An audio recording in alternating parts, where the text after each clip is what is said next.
Welcome to The Explainer.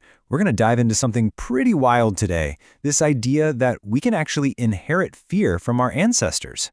I mean, it sounds kind of like science fiction, right? The idea that a fear, a really deep one, could be passed down to you, even if you've never experienced the thing that caused it. Well, to get to the bottom of this, we're going to look at this incredible story that comes out of the valleys of Kashmir. So let me introduce you to a little boy named Ayan. He's 7 years old, lives in this perfectly calm, peaceful village, but his nights, they're a totally different story. They're completely shattered by these awful, terrifying dreams, nightmares about a disaster he's never, ever seen. And his mom does what any mom would do. She tries to comfort him, tells him, hey, it's okay, it was just a bad dream. But Ayan, he's adamant. He keeps saying, no, it felt real, like a memory he actually lived through. And here's what's so wild. You look at his life, calm nights, no big storms, a safe and happy home.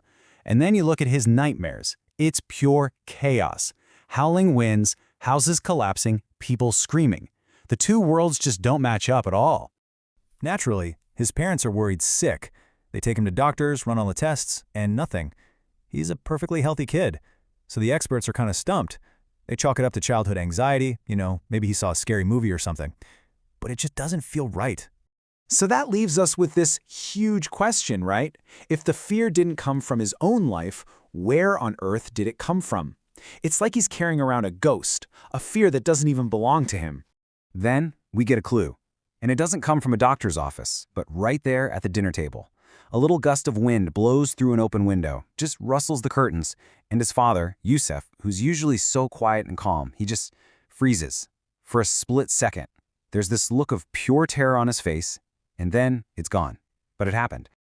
And that tiny little moment, that's the key that unlocks this whole mystery. Because to understand Ayan's fear, we have to go back and understand his father's past, a past that Yusuf has kept completely silent about for years. Okay, so here's the story he never told. Yusuf went through two absolutely devastating traumas as a kid. First, he lost his older brother in a sudden conflict. And then, a few years after that, a massive snowstorm hits. His house literally collapses, and he's trapped in the rubble for 2 whole days, right beside his younger sister, who didn't make it. And how did he deal with all that? Well, he didn't. He just buried it. He decided that silence was the safest way to live. He thought that by never speaking of it, he could protect himself, and more importantly, protect his new family from all that darkness. But here's the thing about trauma. You can try to bury it, but it doesn't just go away. It has a way of seeping out, of finding other ways to be heard, even when you're silent. Think about it like an invisible fog. All that unspoken anxiety Yusuf carried, that tension he felt whenever the wind picked up, it just filled the house. And kids, especially little kids like Ayan, they're like sponges. They soak up those feelings from their parents, even when they have no idea what they are or where they're coming from.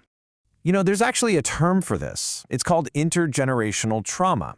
It's this idea that the emotional fallout from a traumatic event can literally be passed down from one generation to the next. It's trauma transmitted through silence.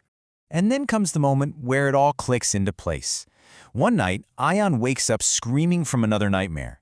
But this time, the details are razor sharp. He's talking about snow, a house breaking, and someone being trapped. He's literally describing his father's trauma, a story he has never, ever heard.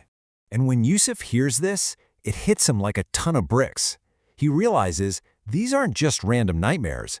They're echoes of his pain, his memory, somehow playing out in his son's mind.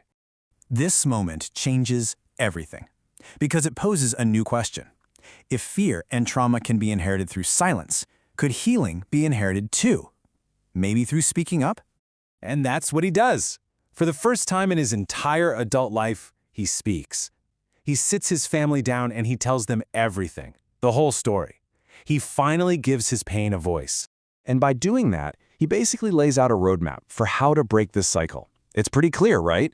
You have to break the silence. You have to share the story and actually acknowledge the pain that's been hiding. And that's how you start building a new legacy, one based on healing, not on fear. Once the story is out in the open, everything shifts. That invisible fog of fear that was hanging over their home, it starts to clear, and what replaces it is something so much better. understanding, and a real connection. And that leaves us with this really powerful thought to end on. It's so easy to think that the pain in our families is just destiny, something we're stuck with.